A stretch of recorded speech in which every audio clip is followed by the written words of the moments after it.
السلام عليكم ورحمة الله تعالى وبركاته. بسم الله الرحمن الرحيم. أخوتي الكرام، أتيتكم اليوم بفيديو جديد من إنتاجي أنا عماد من الجزائر.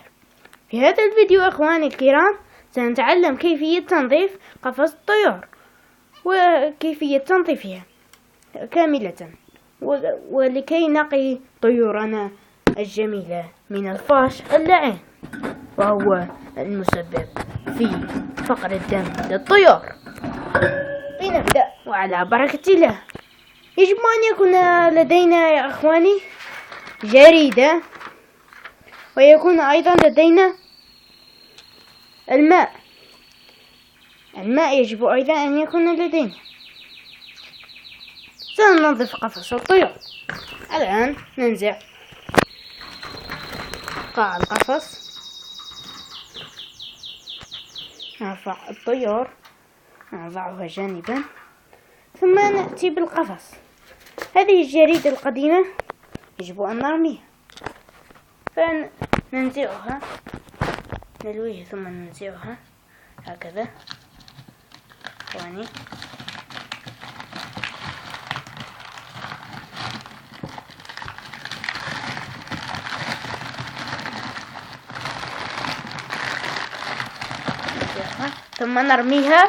ثم نرمي هذه الجريدة القديمة في سلة المهملات.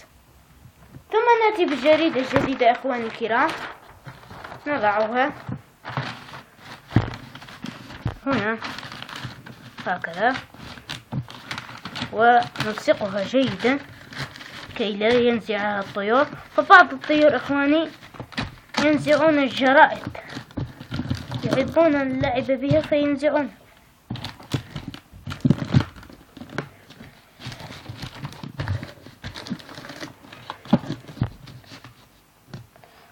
نعيد قفص الطيور، نعيد القفص إلى مكانه.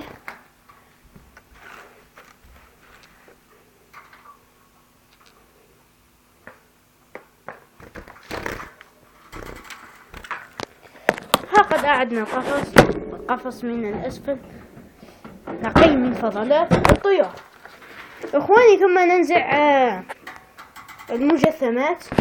هذه هي المجسمات. هذا المجسم الأول ننزعه، والمجسم الثاني ننزعه. ثم نأتي إخواني الأعزاء بالماء.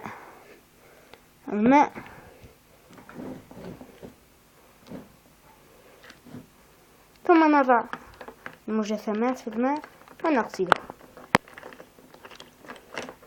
جيدا، فهناك بعض الفراغات فيها.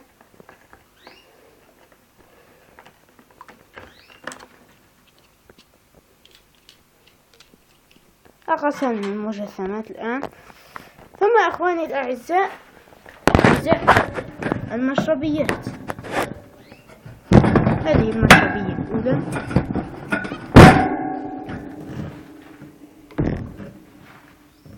هذه المشربية الثانية. ثم أخواني نفتح المشربية ونسكب الماء.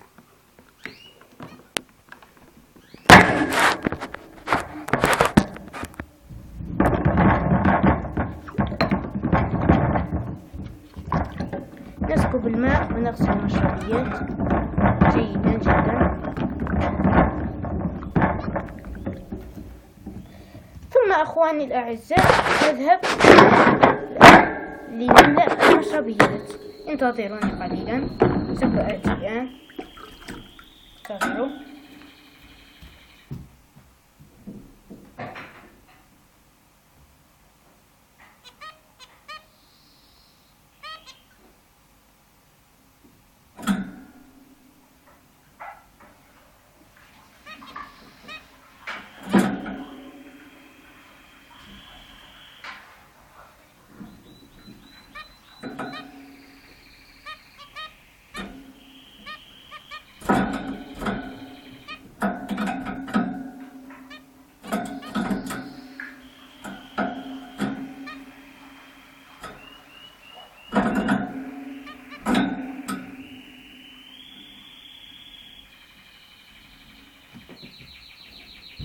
إخواني الكرام الأعزاء، أتينا بالماء وملأنا المشربيات جيدا.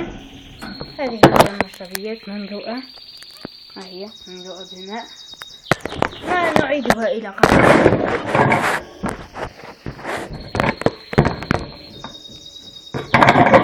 المجسمات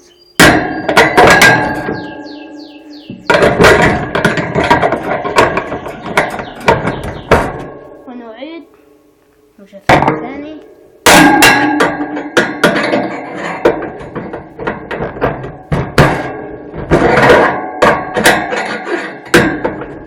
ثم نعيد المشربيات. هذه المشربية وهذه المشربية أيضا.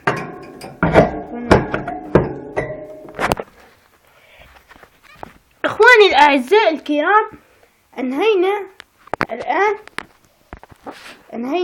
الآن كيف ننظف قفص طيورنا جيدا، ونجعل طيورنا لا يقترب منها الفاش.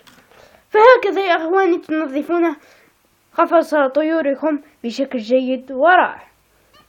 شكرا لكم، ولا تنسوا المشاركة في القناة وضغط اللايك واشتراك بقناتنا وكومنت تحفيزي